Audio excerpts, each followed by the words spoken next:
Hey, I'm Matt from mastersketchup.com, and there is just so much going on with Trimble and SketchUp, my channel, my book, and my office. I felt like I should just create a video going over the entire state of things right now because it's a lot.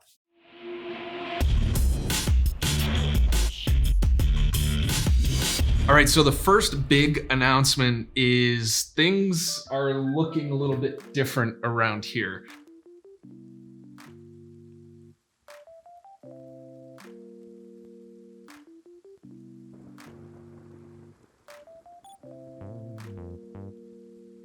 If you've seen my previous video where I announced that I was going to be building a tiny studio on a trailer, I'd like to introduce my new office.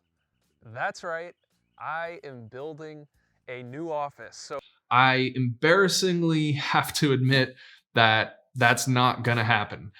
So there are a lot of reasons for this. One of them being my wife and I know that we want to sell our house within the next couple of years. So while a tiny studio might work for my current situation, who's to say that it's going to work at our next house or if I would even need it? The second reason is time. So my wife is currently pregnant with twins, which is why I need to move out of my office in the first place so I can convert it to a nursery. And as I started digging into the model, I started to get a little more realistic about the amount of time it would take me to build it. And our babies are coming in September, so it was just going to be really tough to get the office built and the nursery built on top of everything else that I have going on. So by renting an office, I was able to move right in and get back to work on the book and on my channel, so I don't have too much downtime. And third, and probably the biggest reason, is cost. So again, it was the SketchUp model that helped me realize this because I used a plugin called Quantifier to help me accurately estimate the cost of materials for the project. And keep an eye out for a future video. I'm going to go through that entire model and kind of walk you through how I used Quantifier to do just that. And so with the rough framing and insulation, I was already at a cost of like $5,000 in material alone. So that didn't even include any interior, electrical, siding, or roofing. So I was like, man, I'm going to put all this money into a trailer office that I might only need for a couple of years. So at that point, I took another look online at offices for rent and found this place. So it's kind of run down, but it's actually an old textile mill built in the early 1900s. But the great thing is I have like double the space that I had in my house, which is great. And like, probably 4 times the amount of space I would have had if I had built that trailer. But the other cool thing is I decided it was time to finally build my dream desk, which I'm also going to be doing a video on in the future as well. So I think I made the right decision. And again, I'm sorry that I won't have a cool trailer office project to document for you on this channel, but hopefully you can forgive me for that.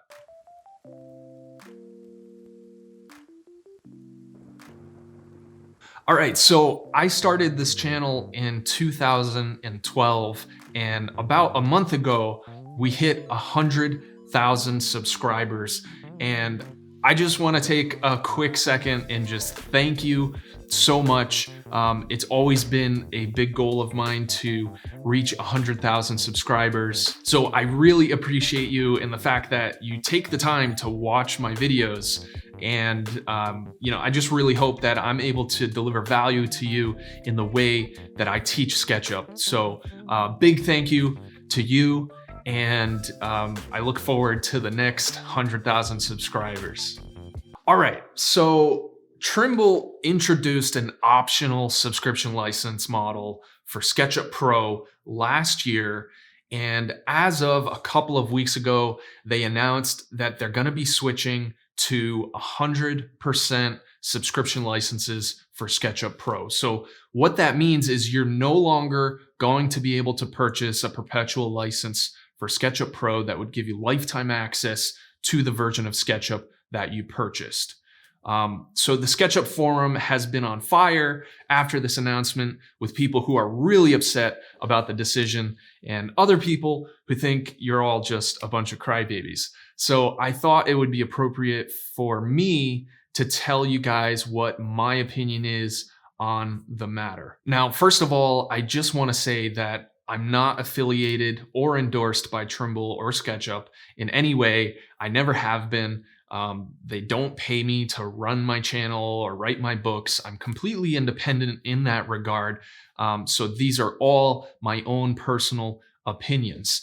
But I will say that I am on the beta team where I volunteer my time to test new versions of SketchUp and layout, report bugs, and provide feedback. And in exchange for that, they do provide a license for me to use at no charge. So full disclaimer, I just wanted to get that out there. So I think this is a really complex situation that started back when they decided to stop maintaining the free desktop version of SketchUp called SketchUp Make. So they did this back in 2018. They killed SketchUp Make, and I should mention they still allowed you to download SketchUp Make 2017, and you can still download it to this day on their website, which is really awesome. But instead, they built an entirely new cloud version of SketchUp that runs right in your browser called SketchUp Free. Or if you need a commercial license, SketchUp Shop. And by the way, if you're confused by all the different versions of SketchUp, I actually have a whole video just on this topic that you can check out after you watch this one. All right, so why was this bad? I think it comes down to two main reasons. The first one being extensions, and the second being fragmentation. So with SketchUp Free and SketchUp Shop, you simply can't use extensions. Now, for a lot of users, they depend on many extensions for their workflow, so they feel like SketchUp Free and SketchUp Shop just aren't viable options for them. And a lot of people just don't like the idea of cloud software, whether it's because of performance issues or internet connectivity or privacy concerns. Some people just don't like the idea of that. Now, I totally get why Trimble had to make the decision to kill the desktop free version of SketchUp. The reality is there were a large number of professional users using SketchUp Make commercially, which is in violation with the license. And Trimble had no way of enforcing this. And obviously it was undercutting their sales, so they had to do something about it. If we look at Google Trends, we can see that there was a huge spike in 2006 when Google bought SketchUp, with growth continuing until about 2009 and a steady decline going through 2012 when Trimble bought it. So I'm just assuming they saw declining revenue and needed to make a major shift in order to maintain profitability. And unfortunately, they were in a position where they had to undo some of the generosity we had from Google when they gave away so much for free.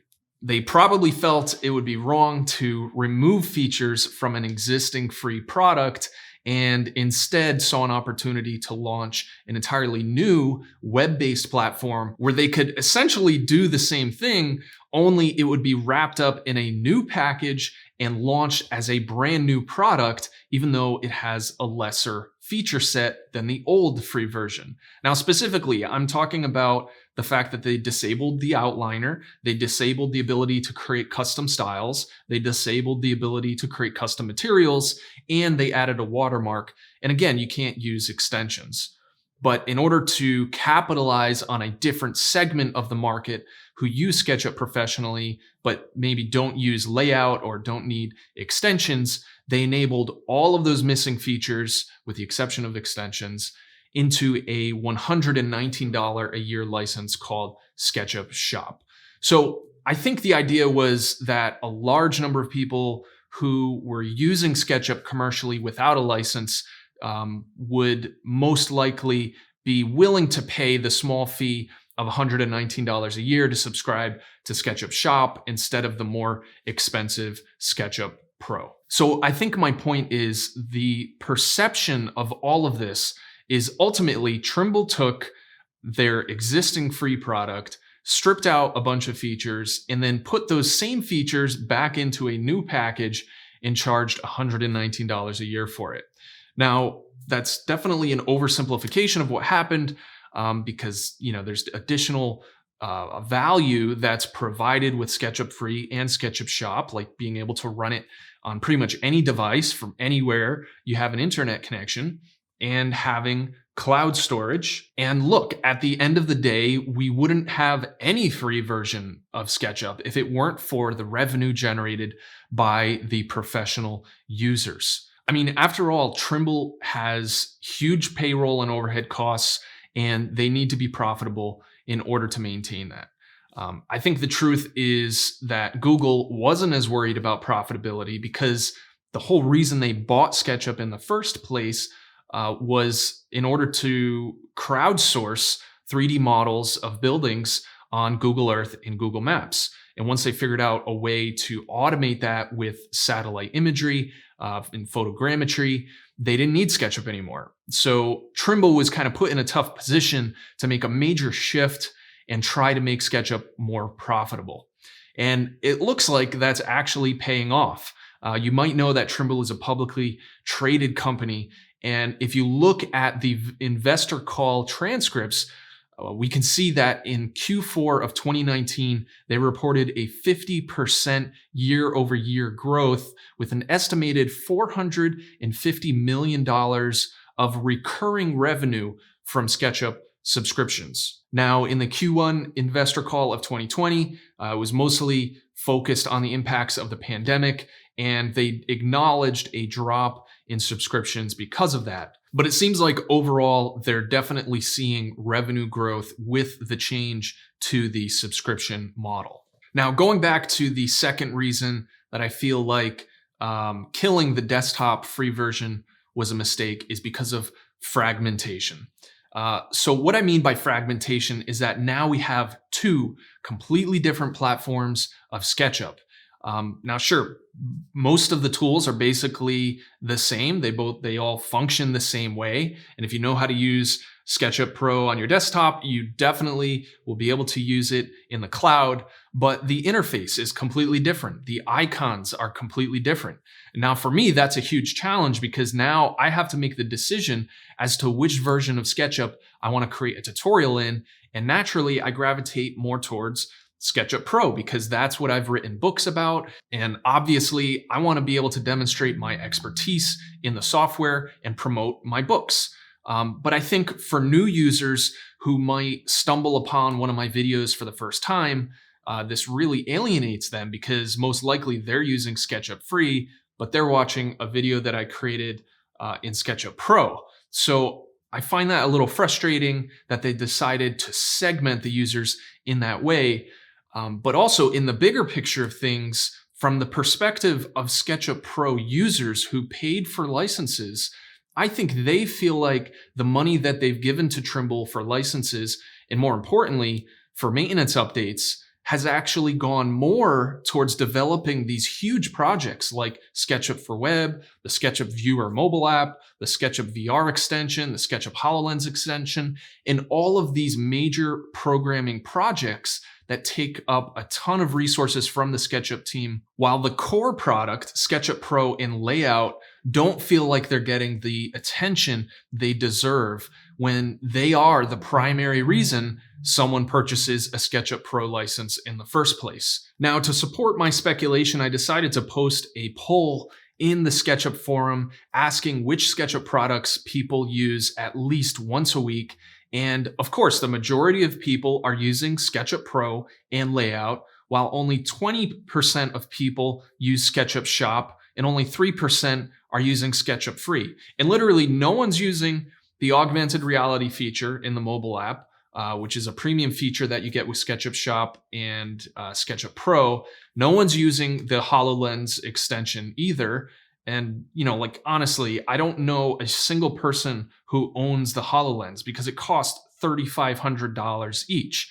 I totally screwed up though and forgot to include the VR extension, but I don't think there's too many people using that either. Now, it's no secret that the updates to SketchUp Pro and Layout over the past several years have been kind of underwhelming for the most part. But what frustrates me even more is when they come out with a great initial feature one year, but then it's never updated again. So, for example, the generate report feature was an awesome idea and really is something that's needed. But we need a way to create complex filters or rules or queries or whatever you want to call them, instead of being limited to, creating a selection or choosing the number of nesting levels we want to create a report on. And why are we not able to dynamically link a report directly from inside layout? I want to be able to create schedules. I want to create window schedules. This would be so useful. I don't want to have to export a CSV and then link it to a table in layout and then have to update the CSV whenever I make a change to my model. I just want to link the model directly to a table in layout, just like we do with viewports, and then choose which report I want to show in the table. And then when I update the model, the table automatically updates. Now, this is just one example that I, rant on every once in a while, but there's many examples like this. So I think, again, this is my own opinion, but I think the most of the anger with the switch to full subscription is mostly because of disappointment over the lack of focus on developing SketchUp Pro and layout. And, I say this because I pay like $56 a month to Adobe to get access to all of their tools. And to me, it's absolutely worth it. On a daily basis, I use Photoshop and Illustrator to edit graphics. I use Lightroom to develop photos. I use After Effects and Premiere to edit my YouTube videos. I use InDesign to write my books. And I play around with several other programs like Animator and Fresco for digital painting. And the crazy thing is, there's like 10 other programs that I have licenses for that I don't even know the names of them. So I get a ton of value out of that subscription, and they update the software every 3 or 4 months with real meaningful features. So again, I feel like it's worth it. So I'm not against the subscription model. I just think we all want to see more meaningful improvements to the core SketchUp Pro and layout programs that make it feel like you're paying for new feature development on the tools you use daily, and not just another annual fee paid for just the privilege of using what feels like stagnant software. So again, full disclosure, I'm very grateful that I get a license to SketchUp for my participation in the beta program, but it's my opinion that this is kind of where the frustration comes from.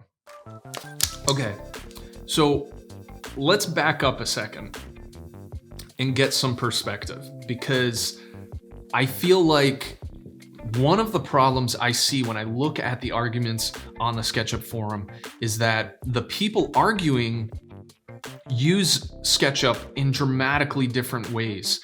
And when one person argues that SketchUp is severely limited for their specific use, it gives the impression that they're saying SketchUp is a poor choice for all types of 3D modeling. Now, for example, if you are the type of person who does more mechanical engineering with parts that interact with each other, and you want to constrain your model with parametric features, then yeah, there are definitely some other options out there for you. I've personally used Fusion 360 to design a teleprompter, and I love the workflow, and I definitely recommend checking it out. They have a free license for personal use, but an annual subscription is normally $495. I think it's on sale right now for 50% off. Onshape is another great program. I've heard a lot of great things about it. I haven't used it myself, but it's been recommended to me by a number of different people. It is cloud-based, which is interesting because of the argument against the cloud version of SketchUp. But you have Onshape that's doing really well with it. But Onshape has a price tag starting at $1,500 per year. Now, if we look at people who use SketchUp for architecture, interior design, or landscape design, what other options are out there? Revit is $2,425 a year. AutoCAD is $1,690 a year. Chief Architect, $2,396 for a license, or almost $200 a month if you subscribe. ArchiCAD is almost $5,000. MicroStation is $250 a month. The most comparable product that I can find to SketchUp is BricsCAD, and they charge $640 a year, all the way up to $1,550 a year. So my point is, SketchUp is literally the cheapest architecture software out there that allows you to 3D model and create construction documents with full annotations. Yeah, there's people who say Blender's awesome and it's open source and it's free. And by the way, they're right. Blender is awesome and you should definitely check it out. But I haven't seen anybody using Blender to create construction documents. I haven't seen it. If you know of any examples of people who've done this, please leave a comment below and share it, because I would love to see it. And really, let me know if there are any other software at the same price point as SketchUp that can do what SketchUp does, because I would love to see it. So at the end of the day, SketchUp is the most affordable and easiest way to create construction documents from a 3D model. And I think it's important to just keep that in perspective. And finally, I want to let you know that I am finalizing my new book, the second edition of SketchUp, to layout. And since we're getting closer to getting the books printed, we're going to stop selling the current edition once we've sold out of our current stock of books. So I think we have like 20 or 30 books in stock. And once those sell out, that's it. You won't be able to buy it anymore. So then the new book will go on pre-order shortly after that and will become available once we have them in stock. So if you're using an older version of SketchUp Pro, like 2017 or older, I definitely recommend buying the book. Otherwise, keep an eye out for the new book, which will be coming out soon. All right, that's all I have for you today. Thanks for watching, and I will see you in the next video.